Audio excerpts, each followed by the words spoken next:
Hey, it's Steven from Futurelooks.com. Happy New Year. We're at CES 2013 and we are here to check out all the techie things here, but in particular, stuff for people who like computers.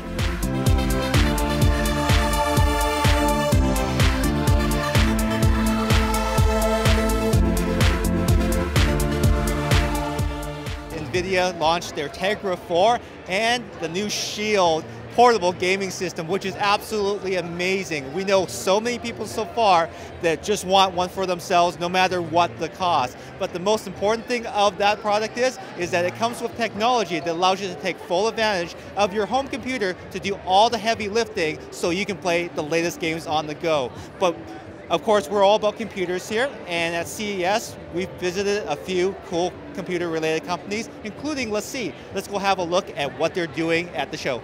The one that we're announcing this week and available this month is the 5-Big.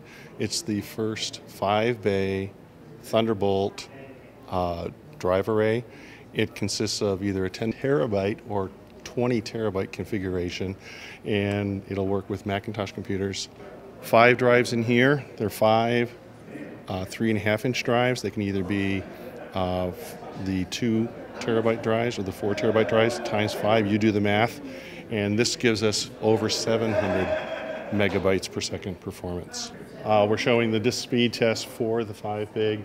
It's showing both read and write performance, and it repeats the test every few seconds so you can get a rough idea of what's going on. In terms of pricing and availability, what are we looking at? So we're looking at roughly $1,100 for the 10 terabyte version and just over $2,000 for the 20 terabyte version. Now we actually have one more product that's related to the 5-Big that's just over here. Yep. Okay, at this station what we have is our 5-Big NAS Pro. It's our new Soho NAS device. Looks a lot like the Thunderbolt device. It's got 5 drives inside, but it's a completely different product on the inside. What we have is a Linux-based Atom Intel processor, and we have a combination of not just NAS functions that people would normally expect, but we've also integrated it with our Voila service, so we call it our hybrid NAS. So what you have is the best of both worlds. You have both local storage on your local network, you have a link to Voila for a remote backup, and the other thing we've added with the Voila is remote access, so that if you log into your Voila control panel, you have access to all the devices in your local network from any other computer outside of your normal network environment. So if you forget to take a file with you and you're on the road, you can log into your account, grab any file from not only your online storage, but also your network storage at home and any of the devices on that network. Absolutely. In fact, some people say, well, if I can remote access this, what do I need the Voila for? Well, Voila is doing 2 things. One is it's your off-site storage, if you should, heaven forbid, have a fire in your home or something like that, or let's say there's a power failure and you still need to get your stuff. If you put the right amount of stuff up in the remote location, you have that accessibility. The other thing you have is your office network connection might be a certain speed. Our Voila servers have a lot faster internet connectivity. So what you have is, if you want to access something you have not cached up in Voila, you get down to the local access, you're only limited by your office or home network speed. If it's been cached in the Voila cloud, then you have the full bandwidth of that service anywhere in the world. We provide 100 gigabytes of remote storage with this product. It comes in both a 10 terabyte, a 20 terabyte, or if you think you're going to roll your own, a 0 terabyte configuration. Starts out in pricing at around $500 for no drives inside and goes up from there. So a good DIY or a fully integrated solution with backup support via the Voila service. That is very cool. Now as far as the future goes, we actually have something out there that looks quite futuristic. Let's go have a look at that as well. This is the LaCie Blade Runner. It was designed by Philip Stark. The little plus here lights up your activity indicator and power indicator, and that's the trademark T of Philip Stark. We call this the Blade Runner, and it's basically consists of this finned USB 3 drive. It's a 4 terabyte drive, USB 3, And the fins actually provide not just a visual statement, but actually act as the cooling. There's no fan, no moving parts except for the drive. And as you can see, no venting or anything. It has just two little connectors in this area here, one for the USB connector, one for the power connector. The history of it is Philip Stark designed one of our first hard drives back in the early days of LaCie in France, and it was called the Apollo. It was a big hunk of cast aluminum. Again, made a statement, was in several museums, and some people still cherish it. It's all of a couple hundred megabytes big, I think. Wow. So you've gone from 200 megabytes for the first one, and now 4 terabytes, which is obviously a lot more usable today. If someone wants to actually own one of these, what are we looking at, and is it limited quantity? It's a limited edition drive, so buy it while you can. If you see it, don't think about it. Cough up your $299 and you'll be all set. And $299 for a 4 terabyte drive is not bad. That really isn't bad at all. And for $299 yes, for a 4 terabyte, that really isn't that much of a premium for a fully enclosed drive. I mean, it looks amazing here. So now we're with bequiet, a German company who's actually coming to North America now. I'm here with Christoph, their product marketing manager, who's going to be telling us about a few things that they're bringing over, some of the MSRPs that we will be expecting, and of course, where to get them. So Christoph, what do we have here? Yeah, we have 3 of our products here. We're starting with the Dark Rock 2, which basically you have seen already on the website, I think, a review of this one, or the bigger brother, the Dark Rock Pro 2. Then we have really cool fans here, the Silent Wings 2. I'm not going into very much detail now, but you can see already we have the there's a lot of stuff that comes with different mounting, for example, and you have voltage regulation. It's pretty cool. Then, because these ones are our high-end products together with our power supply that unfortunately didn't make it at the moment here, but coming in a minute. Then we have, of course, a more cost-effective cooling option here, the Shadow Rock Top Flow, which is, as you can see, top flow cooler, cooling the motherboard and everything around it as well. And yeah, let's go to the MSRPs. For example, the Shadow Rock is starting, our MSRP is $55 US, which I think is very nice. Then these ones here, this version here is $75 US. Then the bigger brother with the double tower basically and 2 fans, starting with $95 US. And yeah, then we have the Silent Wings. These 140 millimeter fans, they start, the MSRP is $24.90, and the 120 millimeter is $23.90. Now, if I remember correctly, your pricing is actually a little bit more competitive than what we talked about a little bit earlier on at Computex and other shows. Yes, exactly. I mean, we took a long time to go into the North American market here, and finally we are here. We're very happy about it, and that's why we just thought it's time to make the prices very competitive. And we thought about and we recalculated, and the MSRPs are definitely a little bit better than first reviews showed last year. We will be in the beginning at Newegg. You all will know that store here in the US. We'll be also in Canada. And in Canada, we also have NCIX, which also sells in the US a little bit here. So yeah, ncix.com, newegg.com, those 2 shops will have us in the beginning of February already. Fantastic, Christoph. Well, we're very much looking forward to this. We know that these products are extremely high quality, German engineered, and they will be at your doorstep very soon once you order them. Now we're going to take a look at some products from Taiwan at Thermaltake. We actually have a lot of new stuff. Our first one is our Cronus Headset. It comes in 2 different colors. It comes in black and white. So this one is a design that's really pushing towards comfortable use, long-term use. It's really comfortable. It has these Lycra head pads, and it actually is really flexible, so it fits all different sizes and shapes of heads. We have a really cool design that closes for portability. It also has these LED light-up TT Sports Dragon, so when you plug it in, it actually pulsates on. It turns on, so you know that it's on. And also these are really good for people who have multi-use, because you can actually plug it into your phones for mobile devices, and you can actually use the mic with it. So you can use it for a bunch of different things. You don't have to just use it for the PC. So this one is actually $69.99, and it's coming out close to April. The Cronus looks really great, Kitty. What do you have next? So next we have a new headset in our Chow Jaco series, and this one's our Chow Captain. It's more for our music lovers. This one has really big ear pads, as you can see, so it's good for long-term use. And we also have a big boom mic here that's really flexible, so it kind of integrates our Chow series, which is more for people who really love music, but also integrates our gamers. And this one is actually $79.99, and it's looking to arrive in March. Very cool, Kitty. Now there's also one more product that isn't a headset, but it actually helps both headphone users and headset users, correct? Yes. We also have our new Bahamut external gaming sound card. This one is actually going to be coming out at the end of this month, and it's really good for gamers. You could just plug and play. It's actually DTS surround sensation. It's going to be $49.99. And if for gamers, you're not really into the big clunky headset, we have these Azuria stubs. They're actually really good to go. They're $34.99 MSRP, and they should actually arrive at the end of this month. Kitty, I understand that you also have a couple of updates to your keyboard and mice line as well.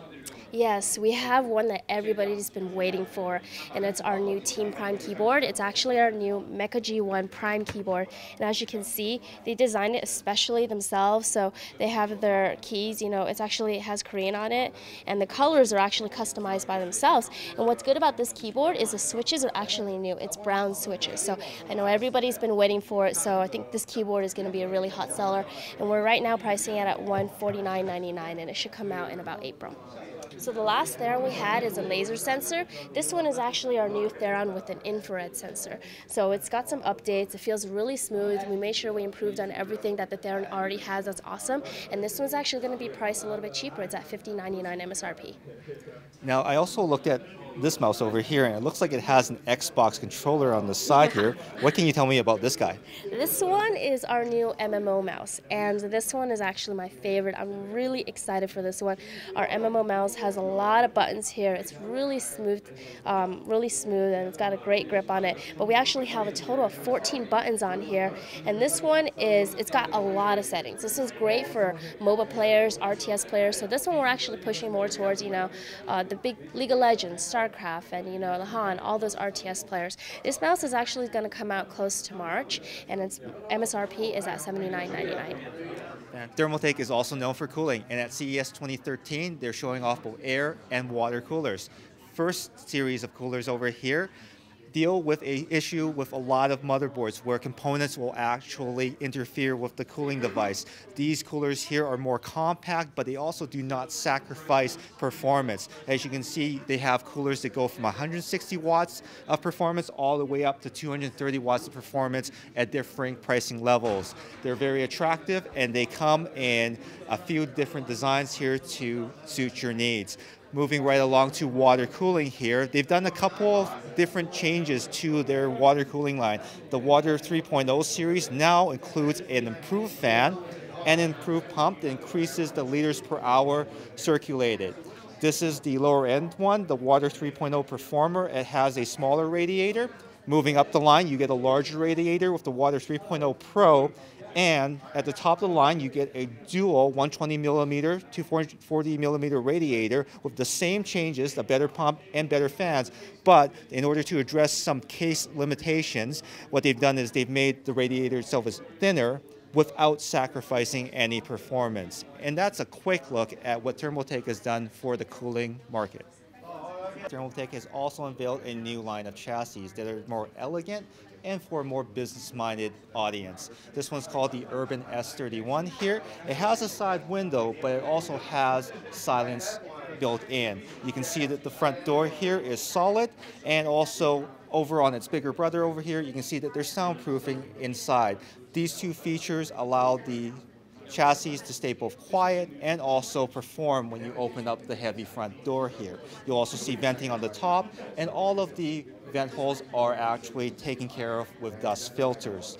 Moving over to the side here, we'll give you a better look. This case here also has, the whole series in fact, has docking in the top for hard drives, so for weekly or monthly backups, or for taking your work with you, the case does fit very well in a business environment. It also comes in a more budget style unit called the Urban S21, and this has a smaller window on the side doesn't have a lot of the rounded looks or anything like that, but it's still part of the family. It doesn't have the dock, but this starts at the $70 price point and goes all the way up to $139.99 for the top end unit right here. Thermaltake is also known for flashy cases, but in this case, the new Chaser line receives more of an understated design change.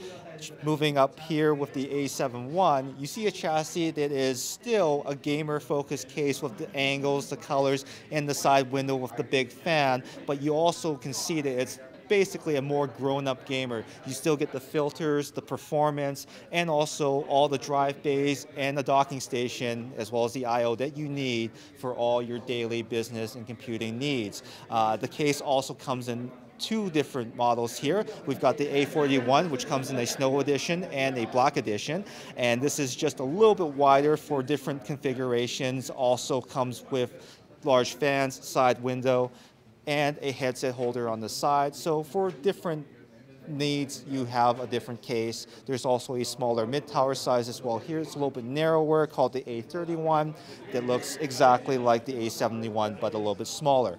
MSRP for the Chaser A71 is $140 and moves to $80 for the A31. And then for the A41 edition, you're looking at about $100. And in certain models, you also get the Thunder Blue edition and the Snow edition as well. Another really awesome Taiwanese company is ASUS. They have some pretty amazing things to show off to us at CES 2013. Let's go have a look at those as well. And what this is the actual Raider Express. So this is a PCI Express storage solution. We're not actually going into all the specifics regarding, what the capacity, performance, the controller or any of those variables might be. That's definitely going to be coming soon as we get closer to the actual release date. But even though we've had internal development on this for a really long period of time, the big focus right now is to continue to make sure that compatibility and interoperability is at the highest level. If you know, there's been different PCI Express storage devices in the past, and for a lot of the enthusiast community, they haven't been truly plug and play. They've had problems, whether it was post issues, boot problems, compatibilities with option ROMs, being able to, was it bootable, was it not bootable, can it work under RAID configurations, multi-GPUs, all that stuff. So we've tried to really make this as much plug and play as possible. So users are going to be able to pop this into their system. Of course, we've done fine tuning to validate it all across all our current active chipsets. So Z77, X79, AM3, but it will fully work on a competitor's based product because we have to take an open approach with this being something that can work in anybody's motherboard. So with that, there are going to be some specialized functions and features that as we get closer to the launch, we'll talk about as far as maybe utility and software stage-wise. But the big thing that here we just want to talk about, is that we're going to be having coming into the market. The why as to why we're doing it is we had a lot of actually demand from the enthusiast community. They said, hey, there's not really a good PCI Express storage-based device. You guys make, awesome graphics cards. You're doing a lot of other PCI Express-based devices, whether they're multimedia-oriented products. Is this something you can do? So the ROG team, who's always looking for something innovative, they said, let's take a crack at it, and this is now what we're coming shortly to the market with. That sounds really fantastic. I know that a lot of enthusiasts are looking for more storage, faster storage, and because you're putting your own spin on it, making it really easy to use, I like that a lot. What do you have next for us? Next is the beast that is Ares 2. When we talk about, CES timeframe, we usually like to try to talk about the absolute fastest graphics cards in the world. So this is where we've launched things like the Mars or the previous generation Ares. So this is Ares 2. One of the big things you'll see that's different is that it's not a triple slot card. It's actually two slot based solution, but we actually have a customized hybrid cooling solution. On the actual card itself, there is an 80 centimeter fan that cools the PCB and the VRM assembly, but then we have a double wide dual 120 millimeter cooling solution to actually cool the GPUs. So spec-wise, it's about as fast as you can get. You got two 7970 gigahertz edition cards in there, running in tandem at full speeds, no clock reductions.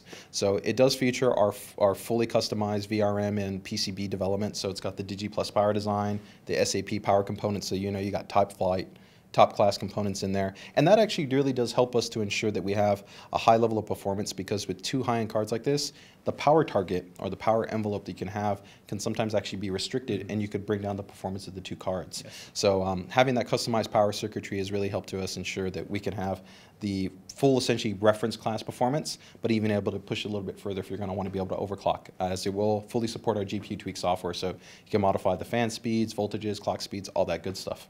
And like our other cards, full-size connections on the back with up to 6-way affinity support on it. And as far as time frame, pretty soon. It's going to be limited to 1,000 pieces globally. Like all our models, it's going to have a laser etched serial number on the actual card, denoting what's your number as far as that limited allocation. And it will, of course, come with a limited edition collector's case, like all our flagship series cards. Very cool. Now, how much and how long will we have to save for this? Time frame, it's going to be pretty soon, definitely, I think, before the end of Q1. So watch for it very closely. As far as price, it's probably not 100% finalized, but expect, flagship level pricing. Our previous generation cards have been generally in the vicinity of $1,000 to $1,300. It could be, maybe even more than that. So JJ, we got a couple more updates to show off here, right? As you know, we've been very active in the mini ITX space. A lot of people have been really interested in our Intel H77 and Z77 boards. They've been pretty beastly as far as the feature set. Yes. So we've got actually an update on our AMD side. So this is actually utilizing the E-series processor. So it's the updated APU. So it's Trinity based. So you get all that goodness in terms of the increased graphics performance that the Trinity core gives you. As far as low power consumption, it's cool, it's quiet, and you got all the key stuff you're looking for as far as wireless connectivity. You have both dual band support. You've got the support for 2 DIMMs, high capacity. We actually got 16 gigabytes there, PCI Express. All the connectivity that you want. So it's a really great foundation for a standard kind of everyday box, or even actually a small, what I call casual gaming box. Very cool. Now, what do we have here? Here, this is interesting. We have actually an update to our AMD lineup of motherboards. So if you guys are familiar right now with the TUF line, it's been a very popular line, and we've had the standard Sabertooth 990FX that's already designed on the new 900 series chipset for the FX series CPUs. This one's updated to Gen 3. Not a lot of people know that actually the updated FX CPUs do support Gen 3, so we've gone ahead and done our work on the back end to be able to incorporate that support, as well as add in some additional levels of functionality in the UEFI, where we have things like what is called direct key support. There's a little button that's on the motherboard, as well as a utility that's on the desktop that allows you to reboot directly from the desktop in the UEFI. So you don't even have to hit any keys on your keyboard. You still get all the great features that TUF offers in terms of the 5-year warranty, the full validation and reliability platform that we go through on this board as far as testing, the CPU, the storage subsystems, everything to make sure that you're getting a reliable, solid platform. And we've gone ahead and done some updated work to the actual VRM and heatsink assembly too, with the CeramX coating, give you some added heat dissipation, and you still get the classic stuff like thermal radar and all that other ASUS goodness. Very cool. Looks absolutely fantastic. Now, do you have any pricing information and availability information to share about both products? This one should be coming very shortly to the market. In terms of price point, we haven't confirmed on that yet, but as it's a more entry-level HPC solution, you're going to expect a pretty reasonable price point in terms of what you're looking at. Plus, you have to factor in that it's already got the graphics and the CPU already integrated onto the board, so you just pretty much got to add on your storage and your memory. For this board, it should be actually hitting to the channel shortly, and price delta between it and the standard 990FX board should be about 10 to 15 bucks. ASUS isn't really just known for hardware or even notebooks. They're known for a lot of different things, from networking and now panels. At CES 2013, they actually have a couple of different ones that Nick here will tell us about. Nick, what do you have? Sure. Here we have a couple of new Vg248qe Panels. So what makes these particularly interesting is that they are the world's first 1 millisecond, 144 hertz refresh rate monitors. So a lot of things that we took back into feedback here is, of course, they're Nvidia 3D Vision ready. They're going to be, we're looking at sub 300 by the end of the quarter, and some really unique features that are going to be coming on this monitor that's going to debut on this monitor is what we call Game Plus. What Game Plus is going to allow you to do is it's going to overlay give you an option to overlay 4 different crosshairs for FPS games. So a lot of the complaints on the 3D Vision was the kind of crosshair issues that maybe kind of losing focus, maybe kind of hurting the eyes a little bit. So we're going to give you 4 more options on that, on top of another overlay feature in the Game Plus for a timer feature, so for like real-time strategy games. So people like to time their games and you know that. So these monitors, I think we expect to be a big hit with the gamers that really love that 144 refresh rate. They'll be able to go up to Nvidia 3D Vision if they want by buying the kit. We'll fully support it, but they'll be able to have the cost benefit of not being forced to have that built into the monitor and being able to afford the sub 300 price point that it's going to come in at. Fantastic. Well, faster is always better, but sometimes wide is good as well too. Nick's got another product on this side here that we're going to have a quick peek at. Sure. So over here we're looking at our new MX299qe monitor. So these are our MX series, which is frameless. You can see that the panel runs all the way to the edge where the metal frame is kind of wrapping around it. This is a 21:9 aspect ratio, so it's coming in at 2560 by 1080 pixels. The MX series is also going to be available on an MX279, which is a 27-inch at 1920 by 1080p. And these are really premium IPS panels, 5 millisecond response times, and really beautiful displays to look at. Fantastic. Now, can you share with us any updates on availability or even pricing? Yeah, so this one's going to come in at $599 and should be available by the end of the quarter. And one more actual really good feature on these MX series is going to be our Sonic Master audio. We have two speakers. Yep, two 3-watt speakers in the back that we co-developed with Bang & Olufsen Ice Power. So you get some really premium sound without having to splash on extra speakers, if that's what you're looking for. I have heard the speakers on the notebooks are actually very impressive. Yeah. So fantastic. Well, those are the updates for the panels at ASUS. So that's our first full day of CES 2013 coverage. We covered some amazing computer-related companies here, some pretty cool products coming our way. I'm Steven with Futurelooks.com. Stay tuned for more coverage coming up really soon.